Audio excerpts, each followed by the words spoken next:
मैं आकांक्षा तिवारी आपका CP smart classes में हार्दिक स्वागत करती हूँ। आप हमारा जो मोबाइल एप्लीकेशन ऐप है वो प्ले स्टोर से जाकर डाउनलोड कर सकते हैं। हमारा कॉन्टैक्ट नंबर है 8299226960। इस नंबर पर आप कॉल करके हमारे ऑनलाइन कोर्सेज में एडमिशन ले सकते हैं। आज हमारा टॉपिक है भूकंप। इस टॉपिक से भी बहुत सारे प्रश्न जो है परीक्षाओं में आते हैं। भूकंप क्या होता है? भूकंप का शाब्दिक अर्थ होता है भू और कंपन। भू माने धरती, धरती का कंपन जो है क्या कहलाता है? भूकंप। ठीक है, तो भूकंप का शाब्दिक अर्थ क्या हुआ?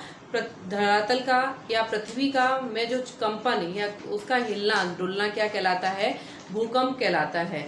भूकंप जो है उसके जब भूकंप उत्पन्न होता है तो उसमें से बहुत सारी तरंगें निकलती हैं। ये मैंने कुछ चित्र यहाँ पे बनाए हैं। जितने भी प्रश्न जो हैं यहाँ से पूछे जाते हैं, मैं अपने लेक्चर के माध्यम से उनको कवर करने की कोशिश करूँगी। आप इस वीडियो को अंत तक देखेंगे अगर, तो आपको बहुत सारे जो क्वेश्चंस हैं वो सारे क्लियर हो जाएंगे जो अक्सर परीक्षाओं में पूछे जाते हैं।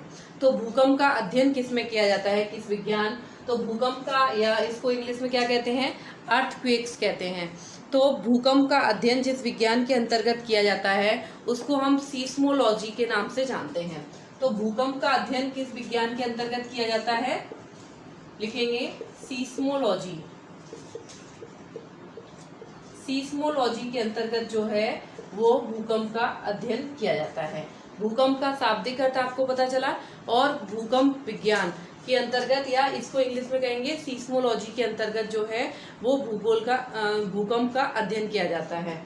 भूकंप जो है उसके जब भूकंप उत्पन्न होता है तो धरातल पे जिस बिंदु से भूकंप उत्पन्न होता है उसको भूकंप मूल या उद्गम केंद्र कहते हैं।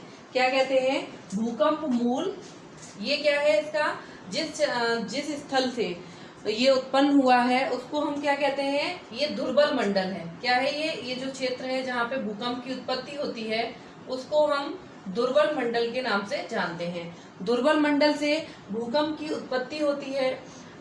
ये बिंदु है, इसको भूकंप मूल या हाइपो सेंटर, या इसको इंग्लिश में फोकस के नाम से जानते हैं। जिस बिंदु से, ये प्रश्न आता है कि फोकस क्या है, कि जिस बिंदु से भूकंप की उत्पत्ति होती है उस बिंदु को हम भूकंप मूल या भूकंप उद्गम केंद्र या हाइपो सेंटर या फोकस के नाम से जानते हैं।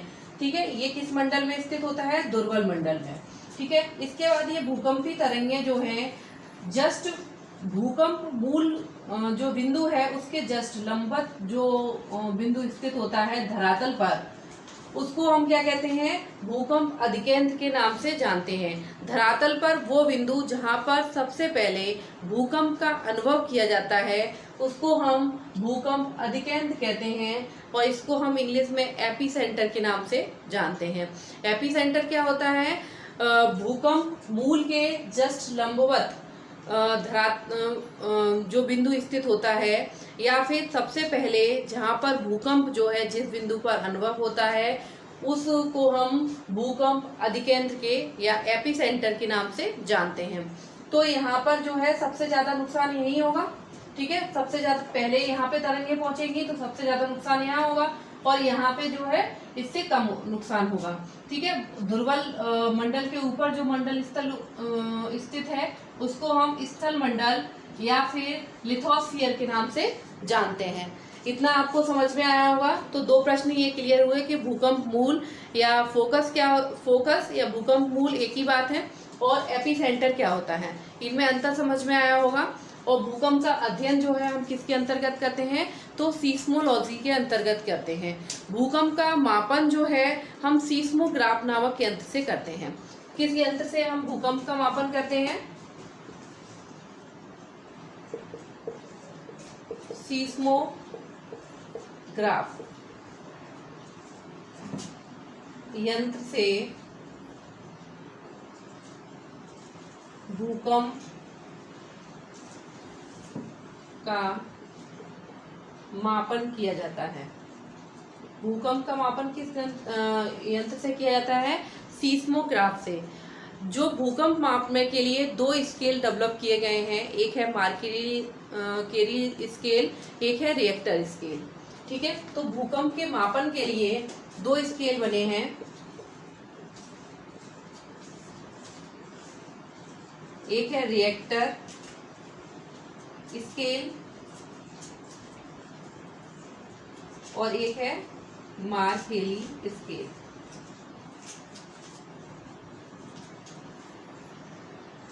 रिएक्टर स्केल जो डेवलप हुआ वो 1935 में डेवलप हुआ।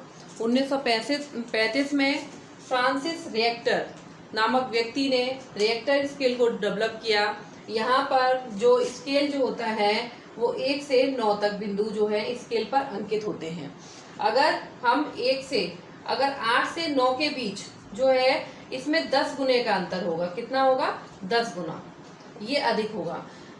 जब हम 8 से 9 के बीच बढ़ेंगे तो 8 से 9 के बीच इसमें 10 गुने का तीव्रता में, भूकंप की तीव्रता में अंतर आ जाएगा। ठीक है, तो रिएक्टर स्केल पर जो मापन होता है वो 1 से 9 तक के बिंदु में होता है और हर बिंदु जो है अपने से 10 गुना जो है अधिक भूकंप तीव्रता को प्रदर्शित करता है। मार्केली स्केल जो है इसको 1902 में डेवलप किया गया था और ये स्केल जो है पूरी तरह से अनुभव पर आधारित था। पर वर्तमान में जो भूकंप से जो क्षति हो रही है, भूकंप से क्या क्षति हो रही है, क्या नुकसान हो रहा है, उसका मापन जो है वो मार्केली स्केल के द्वारा किया जाता है। यहाँ पर 1 से 12 तक के अंकों में जो तीव्रता है वो दिखाई जाती है भूकंप की, और ये एक वैज्ञानिक विधि नहीं है, इसलिए वर्तमान में इसका संशोधित जो रूप है उसमें भूकंप से जो क्षति हो रही है उसका मापन करने के लिए इसका प्रयोग किया जाता है। अब देखेंगे कि जब भूकंप उत्पन्न होता है तो उससे कौन कौन सी तरंगें उत्पन्न होती हैं।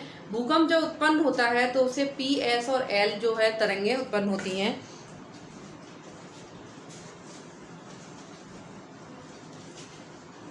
जब भूकंप उत्पन्न होता है तो उससे कौन कौन सी तरंगें उत्पन्न होती हैं। एक P, जिसको हम प्राथमिक तरंगों के नाम से जानते हैं,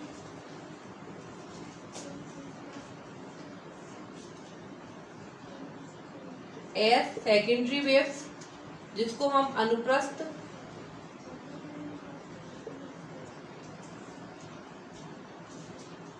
तरंगों के नाम से जानते हैं, L मीन्स लव वेव्स, इसको हम धरातली तरंगों के नाम से जानते हैं।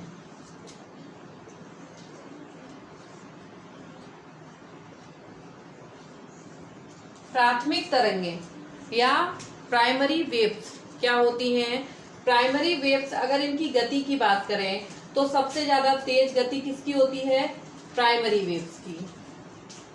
और प्राइमरी वेव और एस जो तरंगें हैं उनसे भी अधिक, उनसे एल से अधिक होती है एस की गति और एस से अधिक होती है पी की।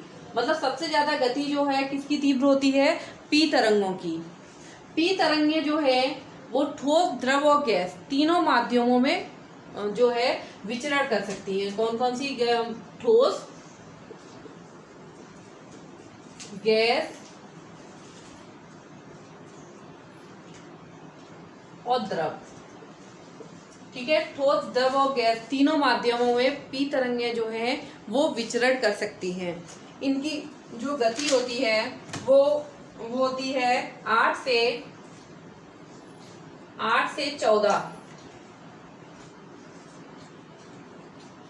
14 किलोमीटर पर सेकेंड। एक सेकेंड में प्राथमिक तरंगें 8 से 14 किलोमीटर तक जो है अपनी यात्रा कंप्लीट कर लेती हैं। जितनी ज़्यादा माध्यम जो जितना सघन होगा, पी तरंगे का वेग जो है उतना ही अधिक बढ़ता जाता है।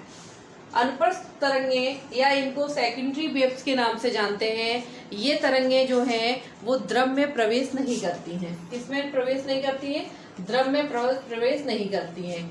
जब मैंने आपको पृथ्वी की आंतरिक संरचना पढ़ाया था तो उसमें बताया था कि जो एस तरंगें हैं वो पृथ्वी के कोर क्षेत्र में प्रवेश नहीं करती हैं, वहीं से रिटर्न हो जाती हैं ये। इसलिए ये माना गया है कि पृथ्वी का जो आंतरिक जो क्षेत्र है वो तरल अवस्था में है, इसीलिए जो है अनुप्रस्थ जो एस तरंगे हैं वो वहां से रिटर्न हो जाती हैं या उसमें प्रवेश नहीं करती हैं। ठीक है, इनकी जो गति होती है वो 4 से 6 किलोमीटर पर सेकंड होती है। एक सेकंड में अनुप्रस्थ तरंगें 4 से 6 किलोमीटर की दूरी जो है वो पूरी कर लेती हैं। अब आते हैं एल तरंगे या इनको धरातली तरंगे या लव वेव्स के नाम से जानते हैं। भूकंपी तरंगों में सबसे ज्यादा विनाशकारी तरंगे जो है वो कौन सी हैं? धरातली तरंगे। ये जो तरंगे हैं वो पृथ्वी पर सबसे ज्यादा विनाश करती हैं जब भूकंप आता है, क्योंकि इनकी जो ये आड़ी टेढ़ी रेखाओं में चलती हैं, जिसके कारण जो है धरातल पर सबसे ज्यादा विनाश होता है। इनकी गति तो कम होती है पर इनके द्वारा जो विनाश होता है वो अधिक होता है। इनकी जो गति है वो 3 किलोमीटर पर सेकंड होती है। इनकी गति तो सबसे कम होती है, सबसे कम गति जो होती है वो एल वेव्स या धरातली तरंगों की होती है, पर सबसे ज्यादा विनाश जो है इन्हीं के द्वारा होता है। ठीक है, अब जब भूकंप आता है तो वायुमंडल में कौन सी गैस उत्पन्न होती है? जब भूकंप आना होता है उससे पहले वायुमंडल में रेडॉन गैस जो है वो उत्पन्न होती है।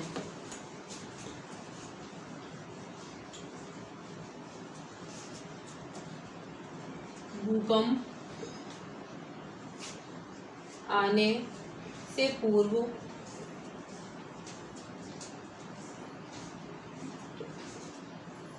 वायुमंडल में रेडॉन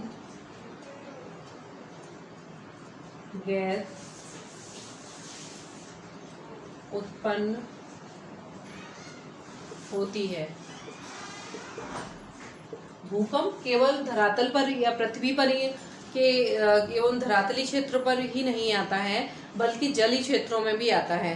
जब ये भूकंप जो है तो महासागरों में जब भूकंप आता है तो उसको हम समुद्री कंपन के नाम से जानते हैं। इन समुद्री कंपन के कारण ही जो है सुनामी का जन्म होता है। ये हम याद रखेंगे कि जब जो है महासागरों में जो भूकंप आता है उसको हम समुद्री कंपन कहते हैं, और समुद्री कंपन के परिणाम स्वरूप ही जो है वो सुनामी का जन्म होता है। जो भूकंप जो है वो एक अंतर्जात बल है। कैसा बल है? अंतर्जात। अंतर्जात बल है। आंतरिक रूप से जो है भूकंप जो है वो कार्य करता है। इसके अलावा भूकंप के अलावा एक अंतर्जात बल और है जो है ज्वालामुखी, जो आंतरिक रूप से धरातल की संरचना को जो बदल देते हैं वो कहलाते हैं अंतर्जात बल। ठीक है, तो इसमें भूकंप जो है प्रमुख है, और पृथ्वी की आंतरिक संरचना ज्ञात करने का सबसे ऑथेंटिक तरीका या सबसे वैज्ञानिक तरीका है भूकंप विज्ञान। भूकंप विज्ञान के द्वारा हम पृथ्वी की आंतरिक संरचना का ऑथेंटिक अध्ययन जो है हम इसी के द्वारा कर सकते हैं। इसके अलावा रेडॉन गैस उत्पन्न होती है, ये भी प्रश्न जो है बहुत बार पूछा जाता है। हमारा जो सीपी स्मार्ट क्लासेस का मोबाइल एप्लीकेशन ऐप है, आप प्ले स्टोर से जाके डाउनलोड कर लीजिए, जिससे आप जो है जिस भी कोर्स के लिए, चाहे वो आरओ हो, एआरओ हो, टीजीटी, पीजीटी, पुलिस, किसी भी कंपटीशन एग्जाम की तैयारी कर रहे हैं तो अपनी जो तैयारी है उसको आप एक रफ्तार दे सकते हैं हमारे मार्गदर्शन में। ठीक है, तो आप लोगों को इतना जो मैंने पढ़ाया है वो क्लियर हुआ होगा। अब देखते हैं कि कौन कौन से जो क्षेत्र हैं जहां पर भूकंप आते हैं। अगर हम क्षेत्रों की बात करें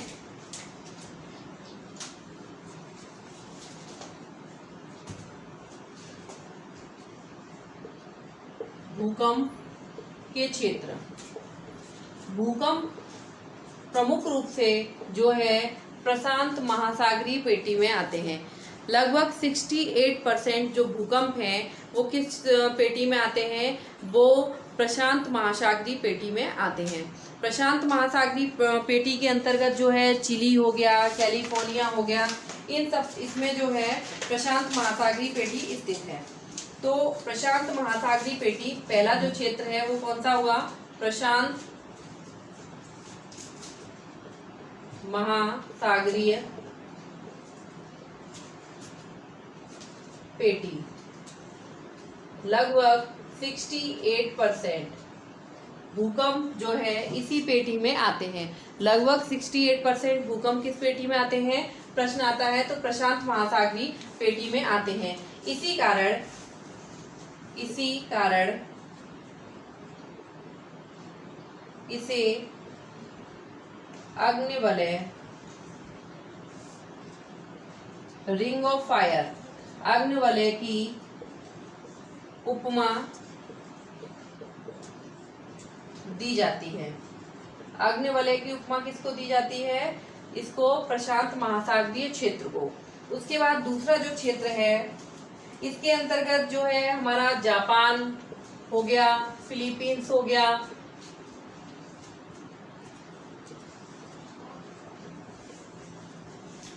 फिलीपींस, जापान, अलास्का, चिली,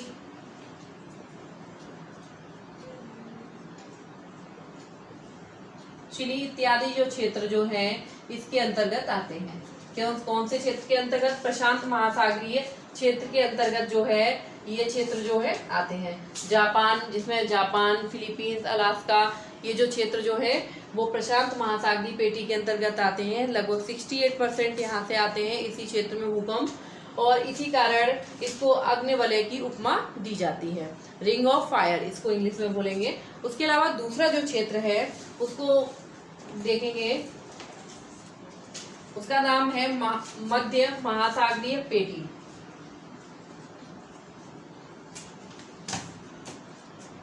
भूकंप का दूसरा क्षेत्र है मध्य महासागरीय पेटी। लगभग 21% जो भूकंप हैं इस पेटी के अंतर्गत आते हैं। इस पेटी में जो है जो क्षेत्र है भूमध्य सागर का जो क्षेत्र है हमारा, हिमालय पर्वत का क्षेत्र है, वो जो है इसी मध्य महासागरीय पेटी के अंतर्गत स्थित है, जिसमें हम अटलांटिक महासागर क्षेत्र, अटलांटिक महासागर क्षेत्र और हिमालय क्षेत्र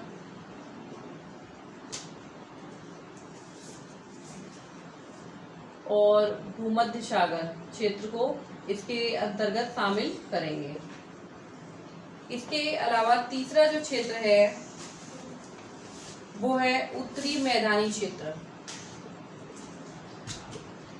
उत्तरी मैदानी क्षेत्र का निर्माण जो है वो कौन कौन सी नदियों के द्वारा किया गया है ये मैंने आपको बताया था। वो नदियां हैं सिंधु,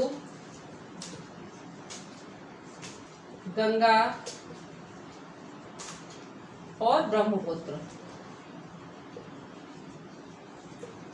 इन नदियों के द्वारा उत्तरी मैदान क्षेत्र का निर्माण किया गया है। तीसरा क्षेत्र ये है, पहला हो गया प्रशांत महासागरीय क्षेत्र, मध्य महासागरीय पेटी, उत्तरी मैदानी क्षेत्र के अंतर्गत जिसका निर्माण जो है कि नदियों के द्वारा किया गया है, गंगा, सिंधु और ब्रह्मपुत्र नदियों के द्वारा इनका निर्माण किया गया है। इसके अलावा है प्रायद्वीपीय क्षेत्र।